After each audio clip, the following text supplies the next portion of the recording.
अरे अम्मा अम्मा कहो कहतन जुठिया भर गइल बाटे गैया के ले जाके डाल देती है ना उन्हें बहुत आता कैसन पुअर लागत बाटे जुठिया भर गई।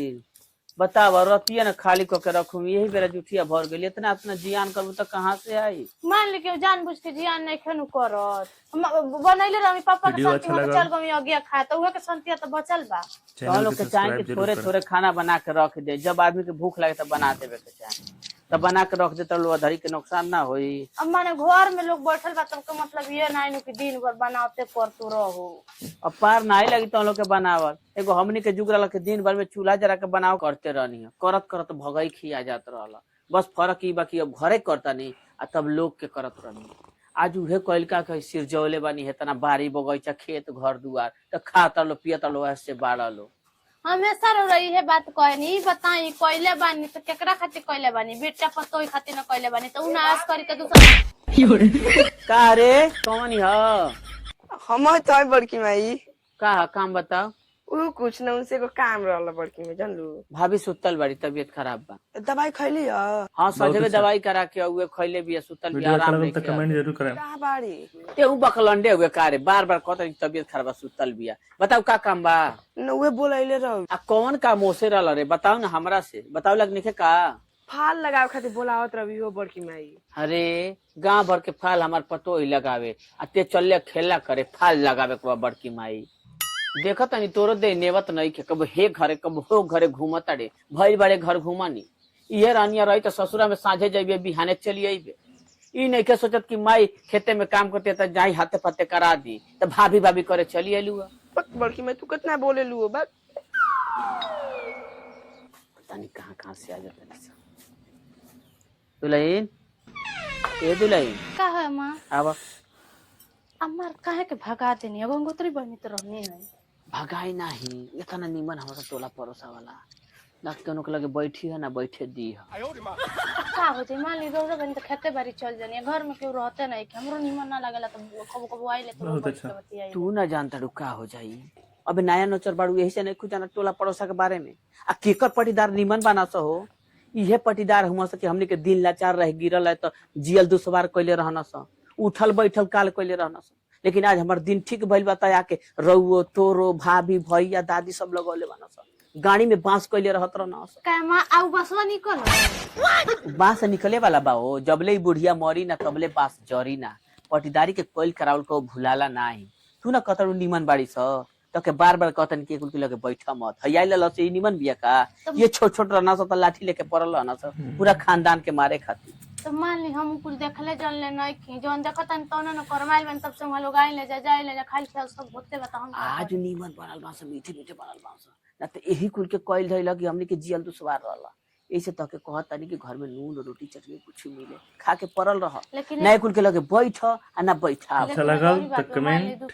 जरूर। काम में आवे नहीं जन रोड अरे दुखे सुखे मौका देख के खाली आवतान स जया विपत में पड़बू न ते गाड़ी में बांस क दिया सही तब तो घर में नहीं खीरो रहत एक लोटा पानी के खा जाता तबियत खराब होता तो उहे लोग आवे नहीं लेके तो देने जा तू घूंघट काढ़ के जाके पानी लिया ला लेकिन एको से मत करना तो इहो हंसे लगी हंस। उ तो बात के हां सुपर सही वीडियो। कहत तू हमारी से बाड़ू ऊपर से ऊपर नहीं से ऊपर। जान लुकाल बेले बहुत हंसे लगी हंस तो जवाब बनाई सूजी आई काम करतन जात नहीं हम खेते में देख आई रंडिया कुल खेते में बकरी चरा देता चले जेबू ध देबू हां आ कोनो आया सना तो कहे तबियत खराब केवाड़ी खोली मत माली भगावलो तो पार नहीं न लगी अरे तो कहियो लोग के पतो ही है तबियत खराब के बहाना क दिया ना भगाव की कहता जा चल ठीक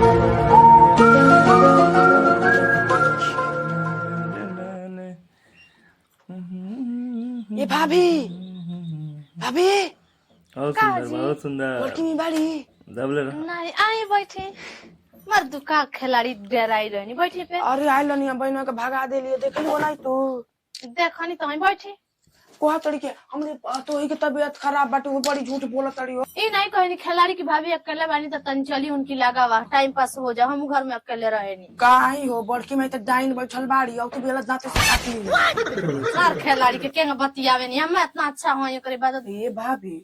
वो सुतरो भैया कर न का सब न यार बेसी ना तो का बुझे तनी भिखारी घर के बानी का अब किस्मत उतर रहे ऐसन घर में चली आई ई को हमरो भाभी यही तरह बाड़ी ये जो चल जली आ भैया उनकी खानता में पैसा भेज देना भतार खेलड़िया के पढ़े लिखे के नहीं खे दिन भर छीना रही करी खाता होला खानता नहीं होला। अच्छा खोते में अब उन्हीं से सब सामान खरीद बेसो ले आ कोहले सब हमरी नैहरा के खरीद न आसा इतना बहसे ले जन तने को मेहरारू यहाँ होली सन नैहर के बहसु सब धन भतार के कमाई या नैहर के बड़ाई हुए हाल बाटे। तो वो ऐसे मेहरारू है आवे हो। लेकिन हमारा के देखली कह दिन और भैया हमरा के को नौका देत हो कि हम ना मांगे जाएंगे ना मुंह दे नहीं ना हम मांगे नहीं हम नैहर जानी हमर बाप भाई जौन देला मान ली घरे कौन पैसा के थिए बाटे करे के बा खाए के बाटे। देखबू एगो तू कैसन भौजाई बारू कि भैया से पैसा ना मांगेलू अब भला उ देबो ना करे ना एगो हमार भौजाई बिया तब से घर में गेट गलस हो घर के बर्बादे कर दियलस हे मेला हे बाजारी बहिन ओकरा घुमल स्टार्ट कर देले मारे कैसन बानी वहां के सुन ले बानी कि अपनी मनहु तो कहां जाइले। अरे पड़ी ना हो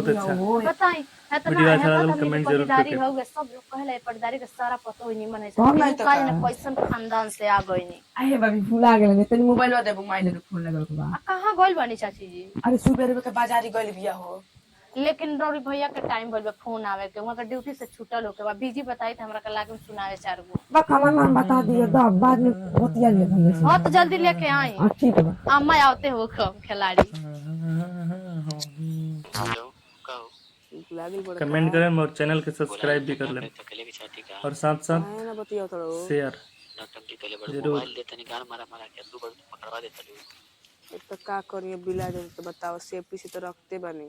इतने बतियावे के मन बते को मोबाइल दे दो मोबाइल नहीं हमरा देते फोन ए सुनो ना लो इतनी एगो चुम्मा देबो हमरे बस नहीं के सुनो ना ना दे दन एगो अच्छा ले। अरे रंडिया यही काम वो कराना बा खाली ते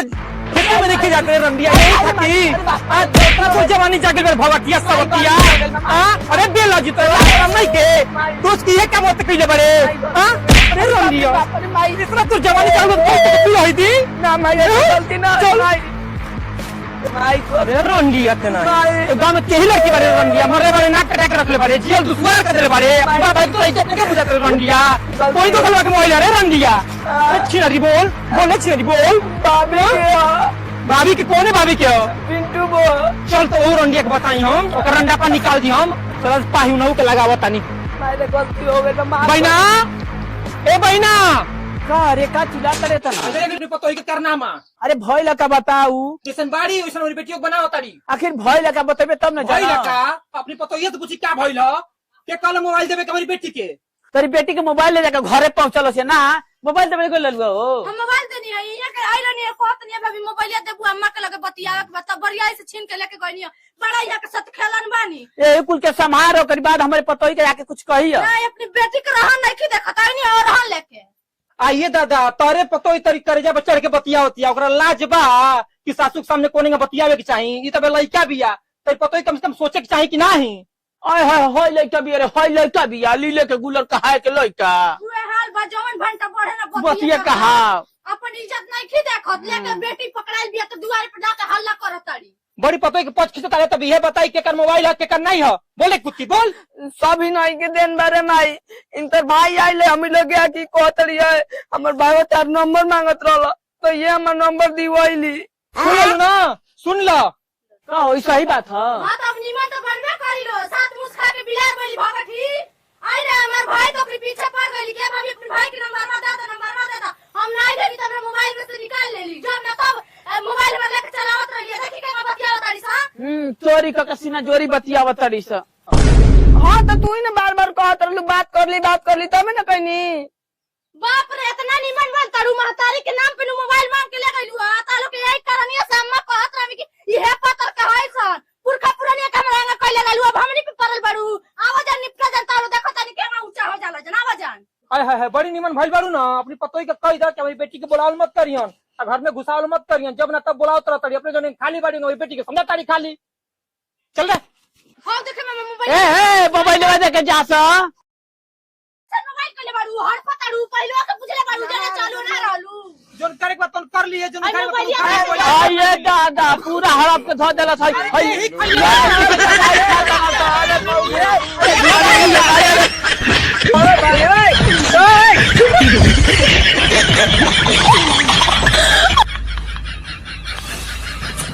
अरे मार नहीं भूल चल ले चल ए बड़ा सा हमने घर से तो नहीं वैसे खाई भागल मुतल बन